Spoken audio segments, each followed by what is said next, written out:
But again, just you are going to need the right rings or mount. It's not yar. I see you laughing over there. I said you are. It's yar. It's yar. It's like you are. Hey everybody, today we're going to talk about the differences between a low power variable 1:6 setup like you see here with this Strike Eagle 1:6 or a magnifier and red dot combination like our Micro6x magnifier and our SPARC solar here. Now we are speaking generally in this case, so whatever we say for the low power variable side will apply to any 1:6 optic, not just the Strike Eagle. And same goes in this case here. We are speaking to the magnifier here, rather specifically the Micro6x, but it could be behind a Crossfire red dot, SPARC solar here, a UH1 holographic sight, or really any other sight like those. Now, both of these optic configurations are designed around versatility. They both have the ability to go all the way down to 1x. In the case of the low power variable, you can turn that down with the magnification ring, or in the case of a magnifier like our Micro6x, you would flip it to the side and use just the red dot. Then, of course, they both have the ability to shoot on 6 power. Again, low power variable, crank up the magnification ring, or in the case of the magnifier, flip the magnifier back in front of the red dot and shoot through the magnifier and red dot. Both these optic setups also have proven track records out in the field in duty use and really in just about every application imaginable. Ultimately, if you're somebody interested in outfitting your firearm for short to mid-distance engagements, either one of these options is going to be a good route for you. Now let's talk about some of their differences. First off, just setting these optics up on top of your rifle is a completely different process. When we talk about a red dot or holographic sight, we're going to need to get 2 separate optics, obviously the sight itself and then the magnifier. When we get these, we're going to want to make sure we have adequate space on top of the rail of our rifle. Most commonly, we'll see these on AR-15s or other similar carbines, which generally have enough space, but if you have other accessories mounted onto that top rail, then that may be a consideration you need to take into account. Also, various different red dots or holographic sights are oftentimes at different heights, or you may desire a different height than when it comes out of the box.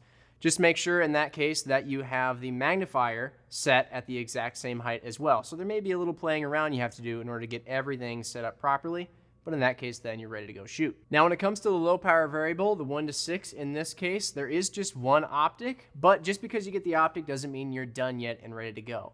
You're going to need to make sure that you have the right rings or mount to set it up on top of your rifle.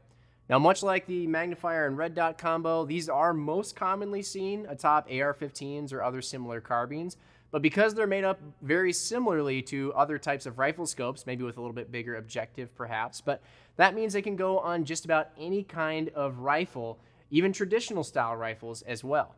So just like any other rifle scope, making sure you get the right rings or mount and going through the proper mounting procedure with that rifle scope into those rings is going to be paramount. That's the one thing connecting your optic to the gun. So that is an additional consideration in this case, whereas the red dot and magnifier simply slap right onto the top of the rifle, ready to go. Now, in terms of size and weight, let's talk about this a little bit because it can vary. Obviously, this is not one static setup. This can change out quite a lot depending on what optic you're running in front of the magnifier. In this particular case with our SPARC solar, this is a really lightweight red dot. So as it sits here, actually, this combination, magnifier and red dot, is lighter than this scope by itself. Then, of course, the scope needs a mount too, which is going to add on even a little bit more weight yet. But if we have a heavier optic in front of the magnifier here, then all that can start to even out a little bit. So again, it depends. You'll have to do a little math depending on the weight of your exact setup. Now, in terms of size and form factor atop your rifle, in this particular case with this setup that we have, you can see that it is a little bit shorter overall than the Strike Eagle. And when engaged, in terms of the magnifier being behind the red dot, they're about the same side to side. But of course, you need to consider the fact that when you want to run the red dot by itself, using essentially 1x, we have to move the magnifier over to the side, which now makes it take up more width on top of your rifle. Now, one of the added benefits, perhaps, of having a magnifier and red dot combination is that you have the ability to change the entire setup of your rifle simply by removing the magnifier or putting it back on. So in this case, if we want to run only the red dot for a very lightweight, very fast, very simple setup, we can simply just detach the magnifier and run it as is, put the magnifier back on later. Whereas when we're using something like this low power variable, it's always like this in terms of this form factor. Now, perhaps the most notable difference between these two setups is the way that they change magnification and also the magnifications available to you as the shooter. Now, which is better for you is completely a personal preference thing, and it depends on your particular application. But with the magnifier here, again, using our Micro6x behind a red dot, we kind of get 1 or 6. In this case, with the magnifier engaged, we have 6 power to view through, see our targets up more closely, and hopefully make more accurate engagements at distance.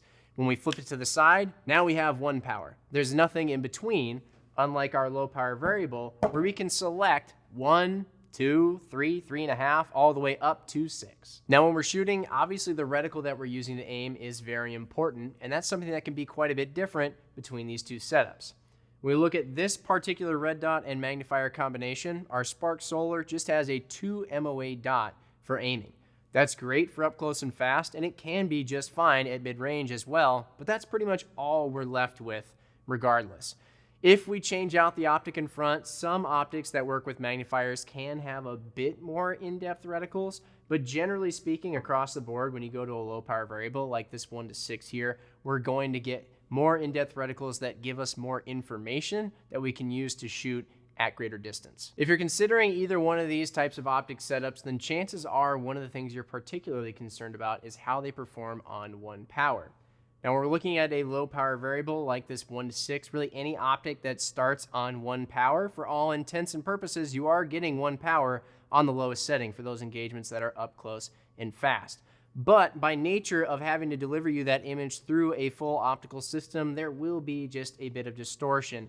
And compared to a red dot or a holographic sight where there's going to be notably less distortion, you're just going to get a different feeling on 1 power. One of the other things to consider is eye relief. Now, when we're using a low power variable, 1 to 6 here, for example, this Strike Eagle has 3.5 inches of eye relief. That is the distance your eye needs to be from the rifle scope to be in that sweet spot to get the optimal image quality. In the case of the magnifier and red dot combination, when we're just using the red dot, we have unlimited eye relief. So very, obviously, forgiving in terms of where our head and eye is placed behind the optic. It allows us to use it very quickly and from a variety of positions without having to worry about being just in that sweet spot. But when we cam this over to be on 6 power behind the magnifier, just keep in mind that eye relief inherently in magnifiers is shorter than eye relief in other types of rifle scopes, especially 1 to 6s. So this Micro6x has about 2.5 inches of eye relief. Now, most of the time, we're going to be having these on carbines chambered in 5.56. It's not a particularly heavy recoiling rifle, so we don't have to worry about having our eye so close to the optic. So really, this should be something you take into account if you're considering putting one of these optics on a heavier recoiling rifle that's going to move more when you shoot it. So there you have it, everybody. Those are the major differences between pairing a magnifier with a red dot or holographic sight and using a low power variable like a 1 to 6. There are some mechanical differences between the two setups that could determine which you choose for your particular application, but a lot of this really comes down to personal preference. If you guys have any questions at all, we would love to hear them. You can always drop those in the comments below or hit us up via phone, email, social media, whatever works best for you. We always love hearing from you guys, and until the next time, we'll see you on the next video.